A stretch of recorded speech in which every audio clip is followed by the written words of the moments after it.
tardes, soy Celina Rodríguez. Continuamos en la hermosa ciudad de Chihuahua en nuestros reportajes especiales sobre Villa, héroe o villano. Estoy con una personalidad que me ha encantado realmente conocer y sobre todo compartírsela a ustedes. Él es el coronel de artillería retirado, Alberto González Camargo. Él es ingeniero en balística, egresado del Heroico Colegio Militar. Qué Gracias. honor y muy gentil por recibirnos en la casa de usted. Gracias, el gusto es mío. Sean todos bienvenidos. Un saludo a toda la comunidad latina de los Estados Unidos. Mis respetos. Sí. Y empezamos, como por Claro que sí. supuesto. Muchísimas gracias. Bueno, el tema es qué armas, qué tipo de armas de fuego se utilizaron en la Revolución Mexicana, sobre todo al inicio. Bueno, mira, principalmente al inicio, las armas que se utilizaban eran las armas clásicas del agricultor, del ganadero de aquí del norte del país. Eran rifles Winchester 30-30 o 30-40, algunas escopetas, ¿sí? Y alguno que otro rifle, un Enfield, ya rifles antiguos. Con eso y pistolas revólver calibres 44, 45 Colt y algunas Smith Wesson, fue como se inicia la revolución en prácticamente todo el norte y en todo el país, ¿sí? Entonces esas fueron las principales armas al inicio, que si comparamos con las armas que tenía el ejército federal porfirista, estábamos muy atrasados. El ejército de Porfirio Díaz se armaba con rifles Mauser modelo 98K o 98 CAR, que es el nombre correcto. También portaban reglamentariamente las pistolas uh, Colt. Y déjame darte un dato curioso.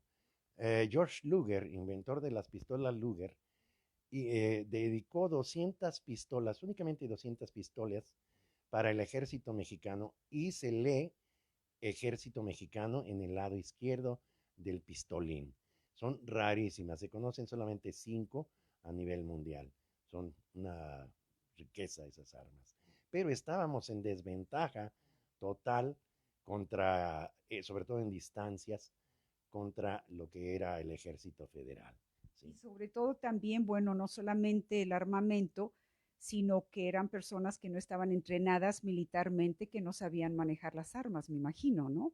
Bueno, mira, como buenos rancheros sí sabían manejarlas, pero no tenían nociones de lo que era la logística, la estrategia, las tácticas, eso no lo conocían. Era gente de campo.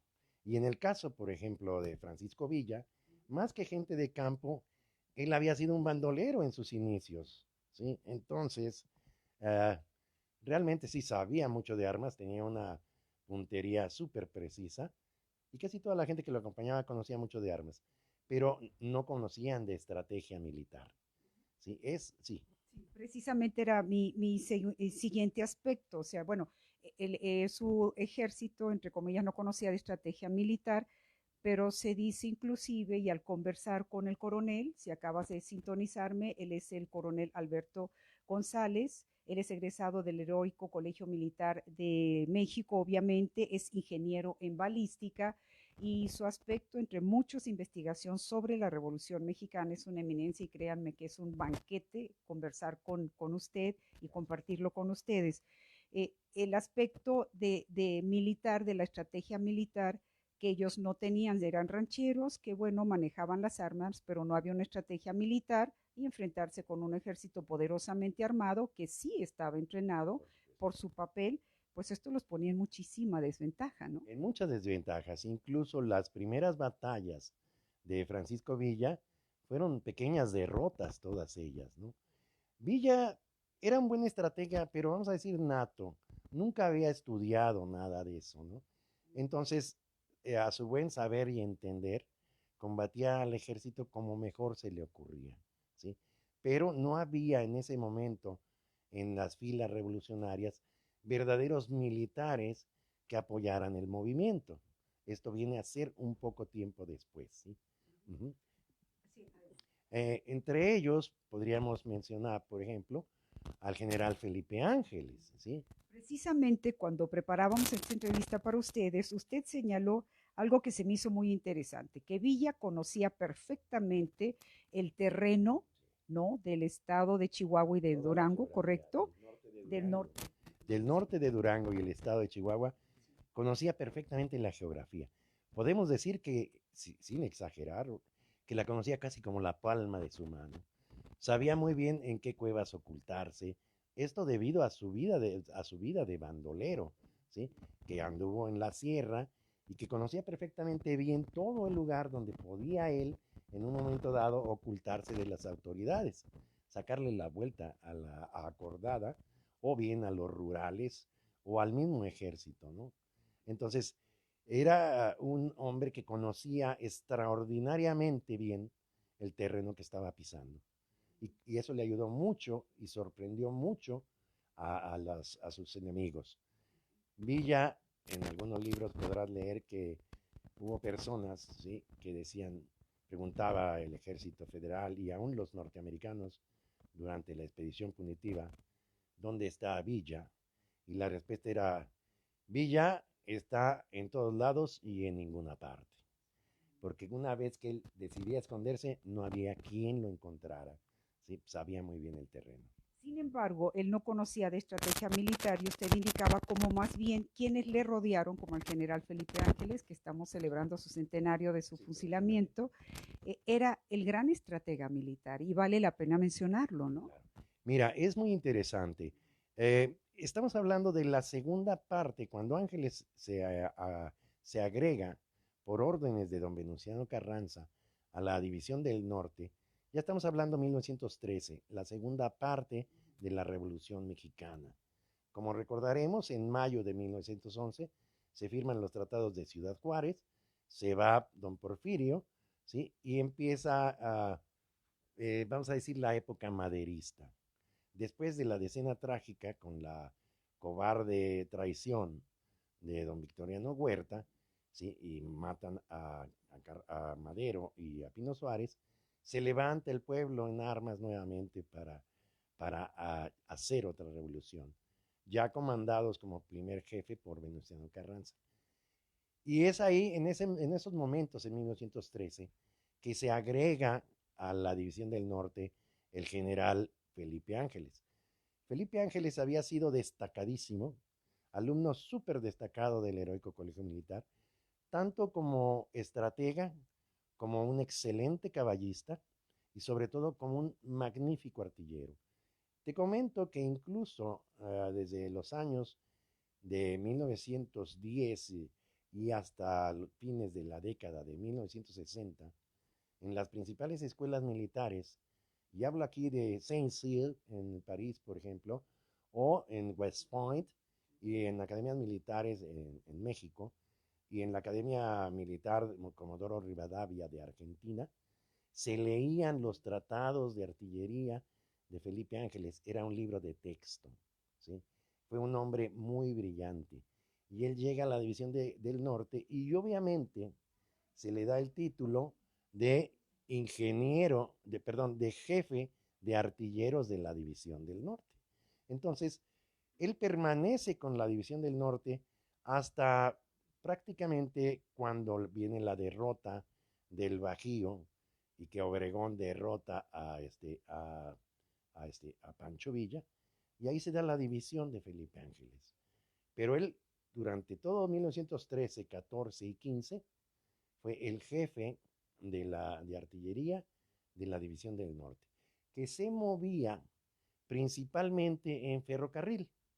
¿Sí? Podemos decir que básicamente la espina dorsal del movimiento revolucionario fue en ferrocarril, siguiendo todas las líneas del ferrocarril. Francisco Villa llegó a tener hasta 60 convoyes de locomotoras para transportar a su gente. Habrán visto ustedes muchas fotos donde ves los trenes, los vagones de carga y los revolucionarios arriba del vagón de carga. ¿Tienes una idea de por qué iba la gente arriba del vagón? Para estar listos por cualquier ataque. No, porque hubiera sido difícil subir a los caballos ahí. Claro, bueno, claro, no, Entonces sí. los caballos iban en las cajas y los soldados arriba. Y arriba hacía su vivaque. hacían de comer y todo, y las soldaderas guisaban ahí arriba, ¿no? Entonces, esta revolución de nosotros se hizo básicamente siguiendo las líneas del ferrocarril, ¿sí? Algo que es muy interesante porque vemos como John Reed, el periodista norteamericano, estadounidense que vino a cubrir la revolución, exportó esa idea hacia Rusia, ¿verdad? La Unión Soviética y cómo se siguieron esas pautas para después en 1917 la Revolución Rusa y eso es muy interesante. Sí, mira, déjame decirte, John Reed estuvo muy cerca, fue muy cercano de Pancho Villa, ¿sí? Se conocieron perfectamente bien, eran incluso, podemos decir que conocidos, casi amigos. Cuando llega el momento previo a la Revolución Rusa en 1917, en el 16 ya John Reed había regresado a Estados Unidos, ¿sí? A raíz de las derrotas de la División del Norte, él se separa y se regresa a Estados Unidos. Y en el 17 se va a Rusia a cubrir la revolución. Casualmente ahí se hace muy amigo de León Davidovich, alias Trotsky, ¿sí? Y le platica a Trotsky, que era el comisario de la guerra, cómo se hizo la revolución en México en ferrocarriles. Y la misma táctica se llevó a cabo durante la Revolución Rusa, ¿sí? Se siguió también mucho lo que eran las líneas férreas, que entonces tenía Rusia más kilómetros de tendido de líneas férreas que México, ¿sí? Ya existía el transiberiano. Y la gran mayoría de los ejércitos revolucionarios se movían también en ferrocarril. Fue una idea que aportó John Reed a la Revolución Rusa. Incluso hay que mencionar que fue y ha sido el único extranjero que está enterrado dentro de las murallas del Kremlin. Y además, para acabarla, gringo. ¿Sí? ¿Te imaginas tú qué cosa, no? En pleno Moscú está enterrado ahí dentro de las murallas del Kremlin. Entonces, esa aportación, esos consejos que dio John Reed a Trotsky sirvieron para llevar a cabo toda su gloriosa revolución también, ¿sí? Hay que considerar que la Revolución Mexicana fue el primer movimiento social del siglo XX, el primer movimiento social. Hubo antecedentes en otros países como la rebelión de los Boxers, pero eso fue en el siglo XIX. Pero en el siglo XX, el primer movimiento social revolucionario fue la Revolución Mexicana. Entonces nos cabe la honra de haber sido iniciadores de movimientos revolucionarios durante el siglo XX. Y una cosa que sí quisiera mencionar, que es muy importante y lo hago como militar. En nuestro país, el ejército es un pilar de la democracia. Somos el único país que no ha tenido un golpe de Estado ni una revolución después de 1920, después de la Revolución Mexicana. No ha habido ningún golpe de Estado en México. Somos el único país latinoamericano que no ha sufrido un golpe de Estado. Y eso gracias a la fidelidad del ejército mexicano. Porque sin importar el color del partido que gobierna, el ejército siempre está ahí para cumplir y defender al país. Es un aspecto súper interesante y que también, bueno, ya que hablamos de la Revolución Mexicana, el ejército mexicano está encargado de la casa del Museo de la Revolución de Así es, Pancho Villa, en la donde casa de la viviera Quinta con Doña Luz o Lucy, Casa de Villa. que la tienen como un espejo. No sé si ustedes recuerden, hace 2 años transmitimos Buenas tardes con Celina, 2 programas desde ahí, y fue sumamente interesante y me conmovió mucho el respeto y cómo están muy disciplinados. Esa casa brilla y sacuden todo el mantel donde teníamos para la producción, que no hubiera ruidos por los micrófonos. Ellos sacudían cualquier cosa con una disciplina y con un amor que salvaguardan ese Claro. inmueble y es muy, me conmovió mucho ver Sí. eso. Déjame comentarte que el próximo día 25, lástima que no vas a estar, vamos a dar una conferencia precisamente ahí en la Quinta Luz o Casa Villa sobre la vida y la muerte de don Felipe Ángeles. Aquí lo comparto con un compañero que se llama Mario Trillo, que es, además fue en su época un excelente deportista aquí en Chihuahua, ¿sí? Y va a haber otros historiadores militares presentes. Y vamos a hacer una mesa panel muy interesante sobre la vida, el juicio y la muerte de don Felipe Ángeles, ¿no? Que fue destacado incluso se ganó la Legión de Honor francesa, ¿sí? Y también fue director del Heroico Colegio Militar y muchas otras puestos claves que ocupó, toda una personalidad. Será un tema muy interesante para viajes futuros que Claro que realicemos sí. aquí desde Chihuahua. Pues es un verdadero honor. Él es, todavía no, él es el coronel de artillería, él es retirado, graduado del Heroico Colegio Militar en México, es ingeniero en balística, es el coronel Alberto González Camargo, que es un verdadero placer. Coronel, si usted me permite, sí, a ver si me toma este papelito blanco, para no quiero aquí tirar. Yo quiero agradecer de manera muy especial, yo soy periodista independiente y sin el apoyo de empresarios, de latinos, responsables y fieles a nuestra historia, porque yo insisto en que es muy importante que todos nosotros, tú que me ves, nos adentremos en la historia de México. Tenemos que conocer nuestra historia, nuestra cultura, nuestras tradiciones para poder alzar la cara en un país extranjero, especialmente ahorita donde los tiempos y los aires no son muy amigables para la comunidad inmigrante. Pero si no Lamentablemente. conocemos nuestra esencia, pues no podemos alzar la cara, ¿no? Claro. Hay que recordar que el pueblo que no conoce su historia está irremisiblemente condenado a repetirla, a repetir los mismos errores. Yo sí le pido, le ruego a la comunidad latina en general, tanto de origen mexicano como origen hispano en general, que tratemos de leer más sobre nuestras historias particulares de cada nación, ¿sí? Porque la cultura es lo único que nos puede sacar adelante como personas y como una entidad y como una forma y una fuerza tremendamente grande en los Estados Unidos, que es la comunidad latina, a la que les mando saludos y mis respetos con mucho gusto. Muchísimas gracias. Bueno, pues yo también quiero agradecer a estos empresarios responsables de conservar lo que es nuestra historia, nuestra cultura. Hacemos estos viajes precisamente para educarnos y transmitir este mensaje. Saludos y aprecio. Doy el agradecimiento a Joyería del Sol, don Luis Caro de Tamal Factory, doña Claudia López, Legalmex, para Steve, gracias Steve por esa maravillosa obra que haces de aspectos legales por acá para las personas que no pueden salir del país.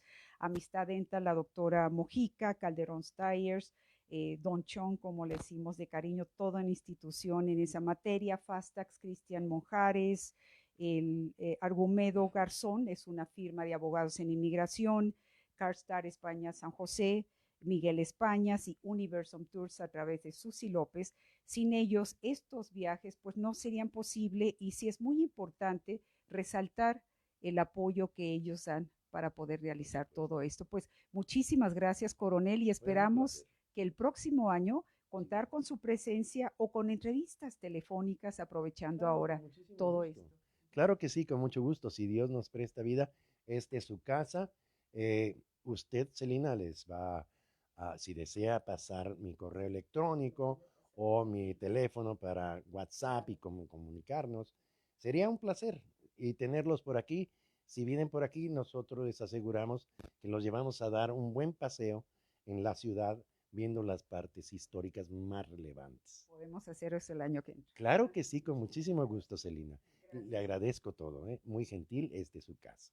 Muchísimas gracias. Yo soy Celina Rodríguez, en directo desde la hermosa ciudad de Chihuahua. Por favor, continúe en sintonía en mis medios sociales. Quiero decirte que puedes sintonizarme también en Instagram, Celina Rodríguez 3949, asimismo en Twitter, Celina Rodríguez, @Celina News. También puedes sintonizarme en mi canal de YouTube, en donde buscas Celina Rodríguez Periodista, para que puedas ver nuevamente esta entrevista con todo gusto y en mi página de amigos de Facebook, que la utilizo meramente para trabajo. Así concluye esta entrevista. Continúa en sintonía que tenemos más. Vamos a cubrir el desfile, vamos a hablar con más historiadores. Tenemos mucha información para ti. Buenas tardes.